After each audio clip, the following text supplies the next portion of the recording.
All right, let's talk about the rest and the test and everything. We're going to start in Hebrews 3, and these chapter breaks, don't let these chapter breaks get you. Hebrews 3 and 4 are like a together deal. All right, so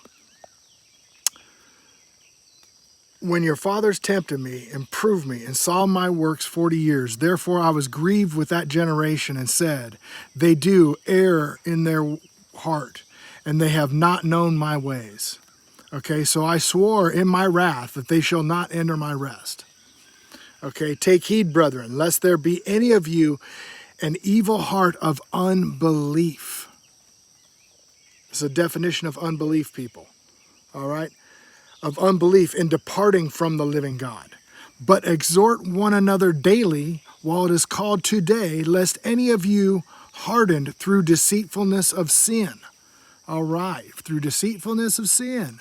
Okay, what's that? All right, of sin. I'm going to make sure we've got sin defined here, okay? That's 1 John 3, verse 4.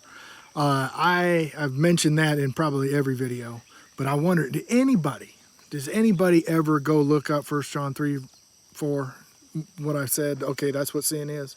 All right, here, but I'm going to read it to you. Okay, we're going to make sure we got it. Okay, whoever committeth sin transgress also the law. For sin is transgression of the law. Okay, what law are we talking about here? We're talking about the 10 Commandments. We're talking about His law, God's law. 10 Commandments, all right? All right, now we get into verse 14 and 15. And if you're paying attention, you catch these ifs. Okay, if you do this. All right, so much for the once saved, always saved. That's a bad doctrine, all right? So if you haven't guessed yet, I'm not down with the once saved, always saved crowd. All right, no, you have to endure to the end. Okay, for if we are made partakers of the Messiah, if we hold the beginning of our confidence steadfast to the end, all right, while it is said, today, if ye hear His voice, harden not your hearts, as in the provocation. Okay, so don't harden your hearts. All right, so what that is like a theme here in 3, he's telling you not to harden your hearts. Don't harden your hearts. I prove them in the wilderness. Okay, so these are all things. Prove them in the wilderness. What is that? In the Hebrew language, that it would be NASA, to test. All right, so we've got a test, and we're talking about the rest. Entering into His holy rest, okay? Entering into His holy rest is etama.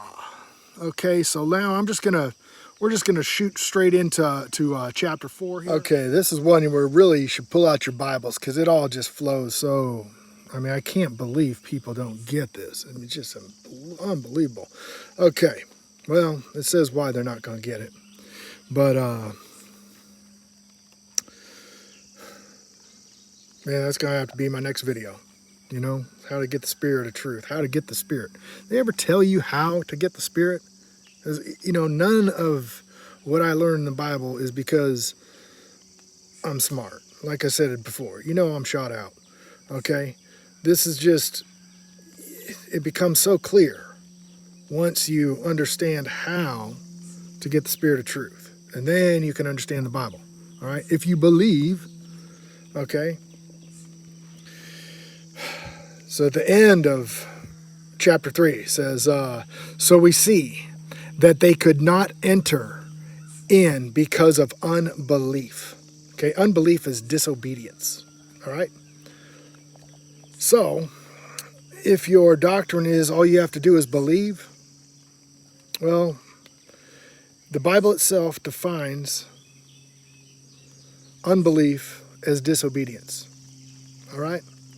Let us therefore, this is verse 1 of chapter 4, let us therefore fear, lest a promise being left us of entering into His rest, any of you should seem to come short of it. Okay. Let us therefore fear, lest a promise being left us, the promise of entering into the land, okay, entering into His rest, any of you seem to fall short of it. Okay, when it says rest in these next few verses, I'm just going to go ahead and pop in here the Strong's Concordance for this rest here. All right, and that's enthema. Oh, correction, it's capitusis.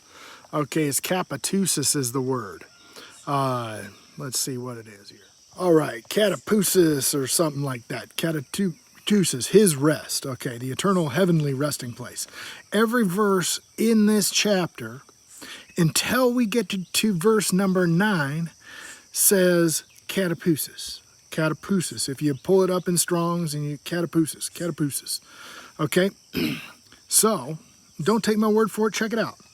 Okay, so verse 2, for unto us it was the gospel preached, as well unto them. The word preached that did not profit them, not being mixed in the faith with them that heard it. So the gospel that was being preached, as well as the gospel unto them, to actually obey his commandments, huh? Okay, for which we have believed, do enter into his rest, as he said, I have sworn in my wrath, if they shall enter into my rest, although the works were finished from the foundation of the world. For he spoke of a certain place of the seventh day on the wise, and God did rest the seventh day from all his works. And in this place again, if they shall enter into my rest.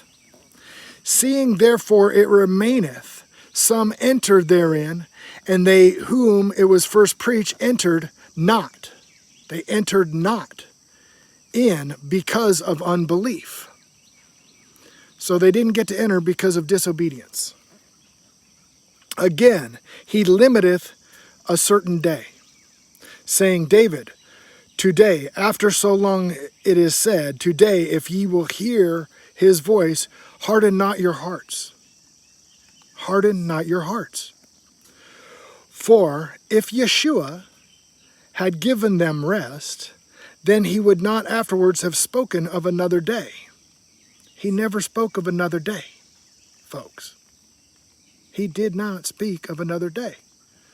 There remaineth, here's verse 9, there remaineth therefore a rest to the people of God.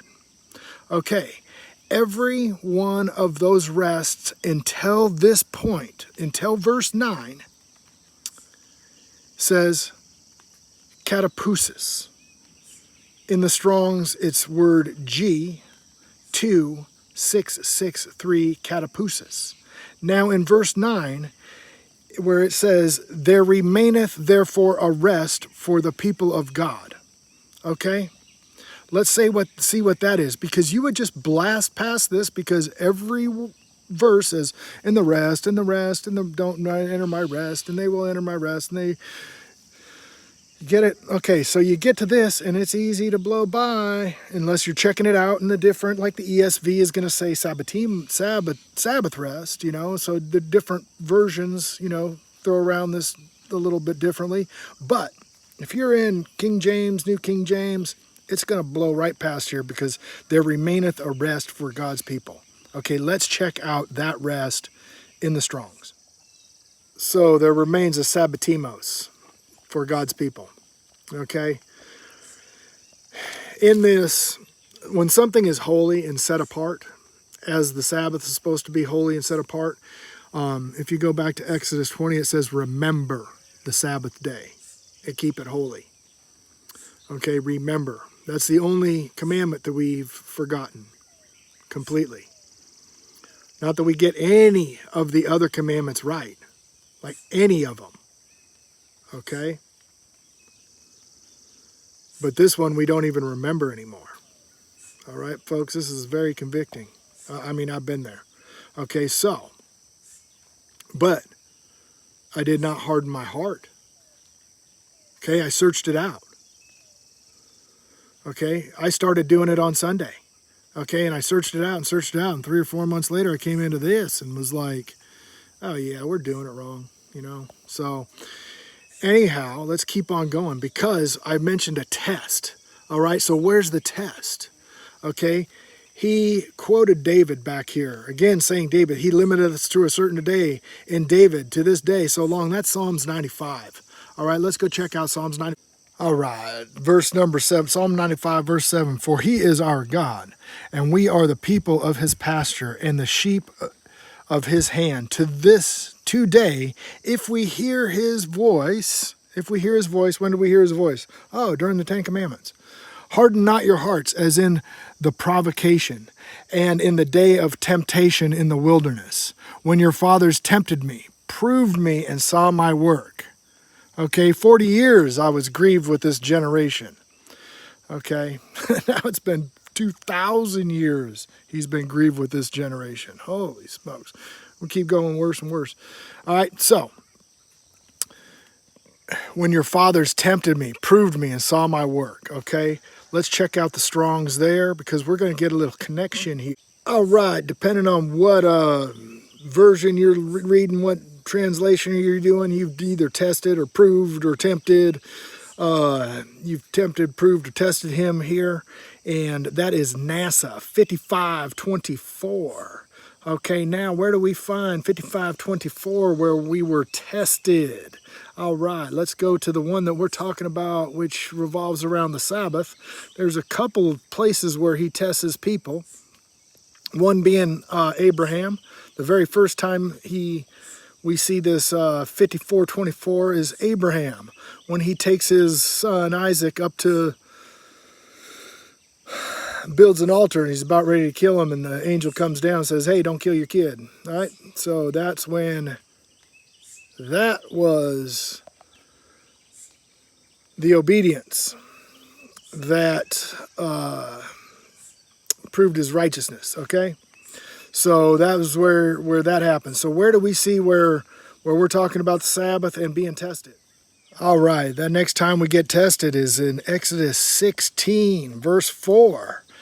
And then said the Lord unto Moses, behold, I will rain bread from the heaven for you, and the people shall go out and gather at a certain rate every day, that I may prove them, whether they walk in my law or no.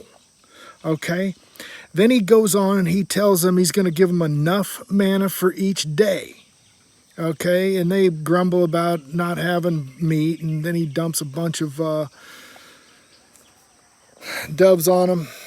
Okay, then he tells them about gathering enough for the Sabbath day. So on the sixth day, you're to gather twice as much for the morrow.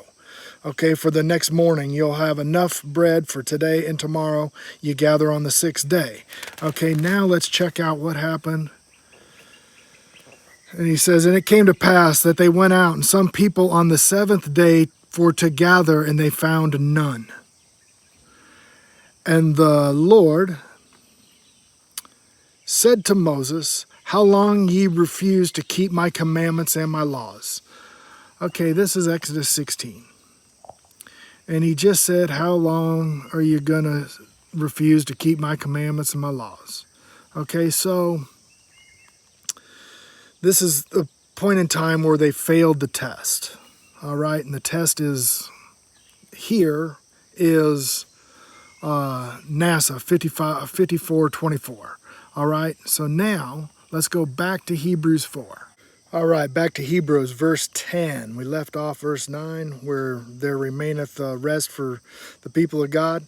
For he that is entered into his rest, he hath also ceased from his own works, as God did from his, on the seventh day. Let us labor, therefore, to enter into that rest, lest any man fall after the same example of unbelief. Okay, we have an example out of the Old Testament of this unbelief, so let us not do that. Okay? For God is quick and powerful and sharper than any two-edged sword, piercing even to the dividing asunder of the soul and spirit, and the joints and the marrow, and is a discerner of the thoughts and the intents of the heart. Okay? We know the intent of the heart is wicked. All right? Is wicked. Okay, that says so in Jeremiah. Okay. Neither is there any creature that is not manifest in his sight, but all things are naked and open unto his eyes, with whom he have due. Okay, folks, take care that we enter his rest. All right? I can't believe that this should be like Christianity 101. You should know this like within the first month of professing to want to follow Yeshua. All right, so I love you guys. Take care to enter into his rest. The sun is now up. You've seen the sun come up as I'm talking. So that is the end of my rest, the end of my Sabbath. Time for me to get back to work. Love you.